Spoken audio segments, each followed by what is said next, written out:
Hello dear students, कैसे हो आप लोग। आई होप कि आप अपनी पढ़ाई काफ़ी अच्छे से कर रहे होगे और साथ ही साथ में अपने लाइफ को एंजॉय भी कर रहे होगे। तो आज हम आ चुके हैं लेक्चर नंबर 3 लेके, फोर्स एंड प्रेशर चैप्टर का, जहां हम इन 3 टॉपिक्स को कवर करेंगे। आज सबसे पहले हम क्या करेंगे, फोर्स को एक्सप्लोर करेंगे कि क्या होता है फोर्स, कैसे नेचर होता है, क्या नेचर होता है, समझेंगे। फोर्स कैसे स्टेट ऑफ मोशन को चेंज करता है ये सीखेंगे, ये समझेंगे, और कैसे वो ऑब्जेक्ट के शेप को चेंज करता है। तो इन 3 टॉपिक्स के ऊपर आज का लेक्चर होगा। जिन्होंने पहला 2 लेक्चर नहीं देखा है वो प्लीज जाकर उन्हें देख ले। मैं अपने डिस्क्रिप्शन में प्लेलिस्ट का लिंक दे दूंगा ताकि आपको ढूंढने में किसी भी तरह का कोई दिक्कत ना हो। ओके, सबसे पहले लेक्चर में हम लोगों ने जनरल इंट्रोडक्शन के बारे में बात किया था, और दूसरे लेक्चर में हम लोगों ने क्या फोर्स पुश है या फिर पुल है, इन सब चीज़ों के बारे में डिस्कस किया था, डीपली डिस्कस किया था। ओके, हर एक पॉइंट को हम लोगों ने सीखा था। तो वेलकम टू MZ ट्यूटोरियल, और आप ही का चैनल है। और शुरू करते हैं आज का लेक्चर। तो सबसे पहले हम लोग देखते हैं कि फोर्स एक्चुअली में होता क्या है। सबसे पहला पॉइंट हम लोग एक्सप्लोर करेंगे फोर्स को, धीमे धीमे समझेंगे बच्चों, एग्जाम्पल के साथ। लेक्चर काफी इंटरेस्टिंग होगा, काफी इंटरेस्टिंग होगा बच्चों।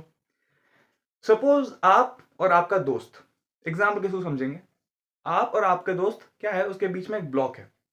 ओके, आप चाह रहे हो उस ब्लॉक को मूव कराने के लिए। एक लकड़ी का ब्लॉक है। ओके, और आपने कोशिश किया, अकेले अकेले आपने पुश करने की कोशिश किया, लेकिन ब्लॉक मूव नहीं किया। ब्लॉक हेवी था, थोड़ा सा मूव नहीं करा। तो आपने क्या किया, अपने दोस्त को बुलाया, अरे सुन इस तरफ आ। अपने दोस्त को अपने तरफ बुलाया और दोनों ही क्या करे, एक ही डायरेक्शन से पुश करना स्टार्ट किए ब्लॉक को। तो आपने देखा, ऑब्जर्व किया कि ब्लॉक जो है वो मूव करना स्टार्ट कर दिया। ओके, मूव करना ब्लॉक ने स्टार्ट कर दिया, शुरू कर दिया। लेकिन अगर वही दोस्त आपका ऑपोजिट एंड से पुश करने लगे, मतलब आप सपोज लेफ्ट तरफ से पुश कर रहे हो और वो राइट तरफ से पुश कर रहा है, तो आपने ऑब्जर्व किया कि ब्लॉक जो है मूव कर नहीं रहा, मतलब ब्लॉक नहीं मूव कर रहा। ओके, तो इसका मतलब बच्चों, यहां से आप लोगों ने ये ऑब्जर्व किया। हम लोगों ने इस एग्जाम्पल को क्यों कंसिडर किया बच्चों, और एक एग्जाम्पल ले लेते हैं टग ऑफ वॉर का। ओके, मतलब जो रस्सी खींचा कुछ होता है ना, इस तरफ से उस तरफ। ओके, सभी बच्चे खेले होंगे मतलब गांव में, और हर एक बंदा तो खेलता ही है इसे।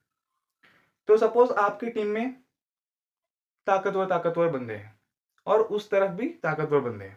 ओके, और आप इस तरफ से खींच रहे हो, वो उस तरफ से टीम खींच रहा है, टीम ए इस तरफ, टीम बी इस तरफ से खींच रहा है। तो अगर दोनों का सपोज सेम लेवल की टीम है, ओके, दोनों में सेम तरह का ताकत है, तो फिर रस्सी जो है वो मूव नहीं करती, वहीं पर ऐसे ही रहती है। दोनों ही दोनों ही ताकत लगा रहे हो सेम। लेकिन अगर सपोज कोई एक ज्यादा ताकतवर हुआ, कोई एक कम ताकतवर हुआ, तो रस्सी क्या है, कम ताकतवर जो है उससे रस्सी छूटने लगती है, और ज्यादा ताकतवर जो है वो उसे रस्सी को अपनी तरफ खींचने लगता है। तो इससे क्या हम लोग ने इन सारे एग्जाम्पल से क्या समझा बच्चों, सबसे पहला कि हम लोगों ने फोर्स के नेचर के बारे में समझा। सर कैसे समझा, देखो, अगर सेम डायरेक्शन में फोर्स अप्लाई हो रहा है, सेम डायरेक्शन में, तो फोर्स जो है वो ऐड होने लगता है। ओके, हम लोग फोर्स को ऐड करते करते चलते हैं। नेट फोर्स जो होता है, अगर फोर्स ऑपोजिट डायरेक्शन में लग रहा है, तो वहां पे क्या होता है बच्चों, फोर्स का डिफरेंस जो है वो नेट बन जाता है। समझ में आया, नहीं समझ में आया? फॉर एग्जाम्पल, आप 5 न्यूटन का फोर्स लगा रहे हो इस तरफ, और आपने आपके दोस्त को बुलाया, उसने भी 3 न्यूटन का फोर्स लगाया इस तरफ। तो 5 + 3 कितना हो गया, 8 न्यूटन, मतलब 8 न्यूटन का टोटल फोर्स हो गया। अगर सेम डायरेक्शन में, अगर डायरेक्शन सेम है बच्चों, तो वहां फोर्स जो होता है क्या होता है बच्चों, ऐड हो जाता है। और अगर ऑपोजिट डायरेक्शन में है, ऑपोजिट सेकेंड केस में, जैसे ऑपोजिट, आपका दोस्त ऑपोजिट डायरेक्शन में था, तो वहां पे फोर्स को हम लोग क्या करते हैं, डिफरेंस लेते हैं, दोनों का डिफरेंस लेते हैं। जैसे यहाँ पे सपोज आपने 5 न्यूटन का फोर्स अप्लाई किया, आपके दोस्त ने 5 न्यूटन का फोर्स अप्लाई किया, तो यहाँ पे नेट फोर्स जो है, नेट ये कितना हो गया बच्चों, 10 न्यूटन। समझ में आया? लेकिन अगर मतलब ऑपोजिट डायरेक्शन से आप और आपका दोस्त ऑपोजिट डायरेक्शन से ब्लॉक को मूव करने की कोशिश कर रहे हैं, या फिर टग ऑफ वॉर में ऑपोजिट डायरेक्शन में खिंचाव होता है, तो वहां पे आपने 5 न्यूटन का फोर्स लगाया और वहाँ पे डिफरेंस हम लोग लेंगे, जो भी बड़ा होगा उससे हम लोग माइनस करेंगे। सपोज आपके दोस्त ने 3 न्यूटन का फोर्स अप्लाई किया, 3 न्यूटन का, तो यहाँ पे नेट जो होगा बच्चों वो होगा कितना, 2 न्यूटन का। समझ में आया। और अगर ये दो फोर्सेस अगर सेम हो जाए, सपोज यहाँ पर भी 5 न्यूटन और यहाँ पर भी 5 न्यूटन, तो नेट कितना हो गया बच्चों, कितना हो गया बच्चों, 0 न्यूटन। समझ में आया। तो इस केस में बच्चों क्या होगा, आपका अगर ब्लॉक है या फिर रस्सी है वो मूव ही नहीं करेगा, क्योंकि दोनों ही तरफ फोर्स जो है वो सेम है। इस तरफ से आप 5 मीटर से खींच रहे हो, इस तरफ से आपका दोस्त भी 5 मीटर से खींच रहा है, तो वहां पे रस्सी जो है मूव नहीं करेगी। इस तरफ से आप ब्लॉक को 5 मीटर से पुश कर रहे हो, उस तरफ आपका दोस्त भी 5 मीटर से पुश कर रहा है, तो वहां पे ब्लॉक जो है मूव नहीं करेगा। समझ में आया। तो ये था पहला चीज, हम लोग एक्सप्लोर करें फोर्स का, फोर्स के नेचर को समझे। दूसरा बच्चों यहाँ पे ये समझना है कि फोर्स जो होता है बच्चों, उसके पास सिर्फ मैग्नीट्यूड नहीं होता, उसके पास डायरेक्शन भी होता है। क्या होता है बच्चों, डायरेक्शन भी होता है। इसका मतलब क्या है बच्चों, फोर्स जो होता है, फोर्स, इसके पास दो चीजें होती है, एक मैग्नीट्यूड, मैग्नीट्यूड, दूसरा बच्चों डायरेक्शन। क्या होता है बच्चों, डायरेक्शन होता है। मतलब हम लोग जो बोलते हैं 5 न्यूटन, तो ये क्या है बच्चों, मैग्नीट्यूड है, कितना फोर्स लगा। ओके, डायरेक्शन मतलब 5 न्यूटन टुवर्ड्स नॉर्थ, या हम लोग ऐसे बोले 5 न्यूटन टुवर्ड्स साउथ, ये डायरेक्शन भी हम लोग ने स्पेसिफाई किया। तो फोर्स जो है वो मैग्नीट्यूड चेंज करने से फोर्स का नेचर चेंज हो जाएगा, या तो डायरेक्शन चेंज करने से फोर्स का नेचर चेंज हो जाएगा, या तो दोनों ही चीज को अगर हम लोग चेंज कर देंगे तो भी फोर्स का जो नेचर है वो क्या हो जाएगा बच्चों, चेंज हो जाएगा। समझ में आया। समझ में आया हम लोगों ने क्या किया यहाँ पर। हम लोग बस कुछ केसेस समझे ताकि हम लोग समझ पाए कि फोर्स का नेचर क्या है। एक तो अगर सेम डायरेक्शन में हो तो फोर्स जो हम लोग ऐड कर देते हैं, अगर डिफरेंस मतलब ऑपोजिट डायरेक्शन में हो तो वहां उसका डिफरेंस ले लेते हैं, जो भी बड़ा होगा फोर्स उससे हम लोग छोटे को माइनस कर देंगे। समझ में आया। और दूसरा ये है कि फोर्स के पास मैग्नीट्यूड भी होता है, उसके पास डायरेक्शन भी होता है। क्लियर, पहला टॉपिक क्लियर। अब हम लोग क्या करते हैं, दूसरे टॉपिक को आते हैं कि फोर्स जो है बच्चों वो स्टेट ऑफ मोशन चेंज कर सकता है। क्या है बच्चों, force can change state of motion. Force can change क्या बच्चों, state of motion, state of motion. Okay, तो स्टेट ऑफ मोशन सबसे पहले क्या होता है ये समझते हैं कि स्टेट ऑफ मोशन को हम लोग किन किन तरीकों से चेंज कर सकते हैं। तो बच्चों जब एक ऑब्जेक्ट मूव कर रहा होता है, ओके, एक स्पीड में होता है, तो अगर हम उस ऑब्जेक्ट का या तो मैग्नीट्यूड मतलब स्पीड को कमा दें या फिर कमा दें या फिर बढ़ा दें, ओके, घटा दें या फिर बढ़ा दें, तो उसका जो स्टेट है वो चेंज हो जाएगा। या फिर अगर हम लोग स्पीड का डायरेक्शन भी चेंज कर दें तो भी उसका स्टेट चेंज हो जाएगा। मतलब स्टेट जो है वो बच्चों वो अपने मैग्नीट्यूड के ऊपर भी डिपेंड करता है और डायरेक्शन के ऊपर भी डिपेंड करता है।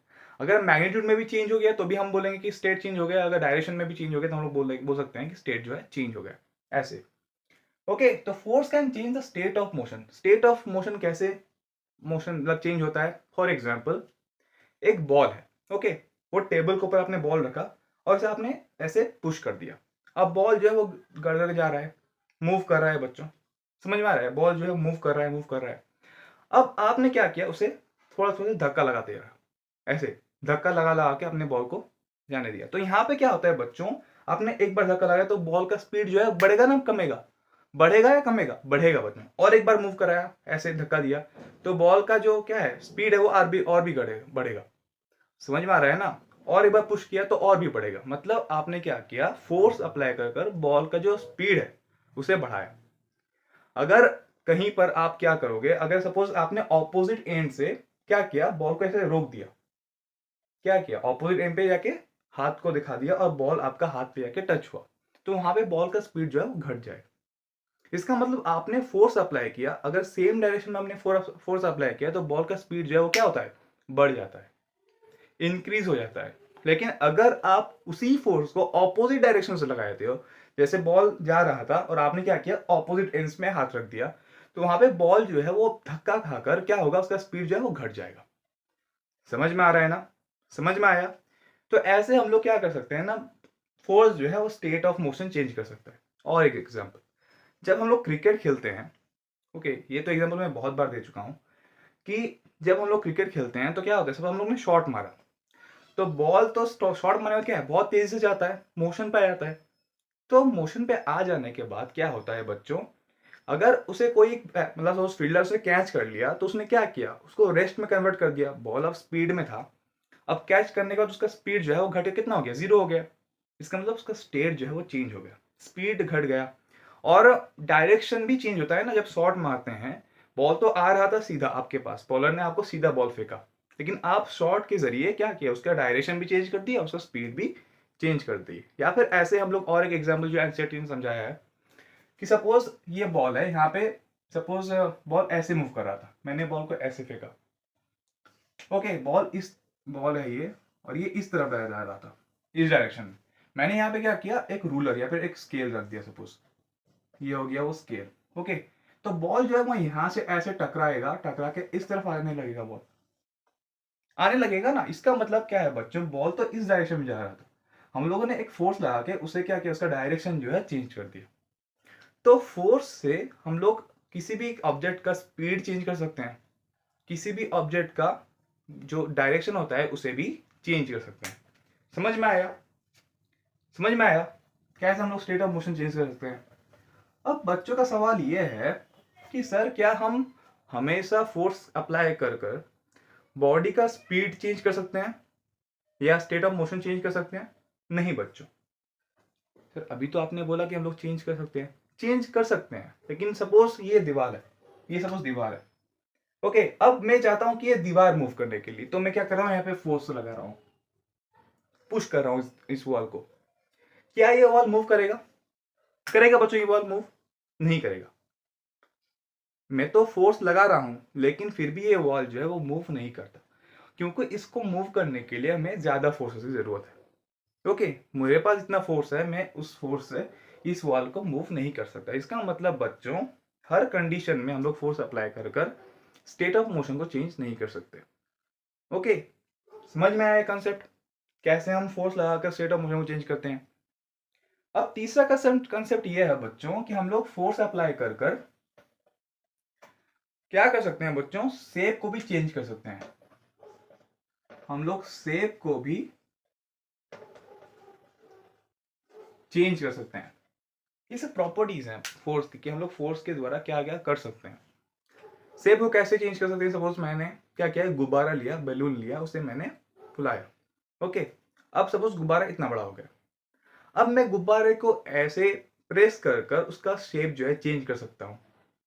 या फिर मैंने एक एग्जांपल दिया था कि आपके घर में आपकी अम्मी जो है वो रोटी बना रही हैं, ओके, और आटा जो है गूंथा हुआ है, ओके, डफ बॉल्स बना हुआ है। उस आटे को क्या कर रहे हो आप प्रेस कर कर डिफरेंट डिफरेंट डायरेक्शन में आप उसे चेंज कर सकते हो, उसका साइज, उसका शेप, साइज तो नहीं, उसका शेप।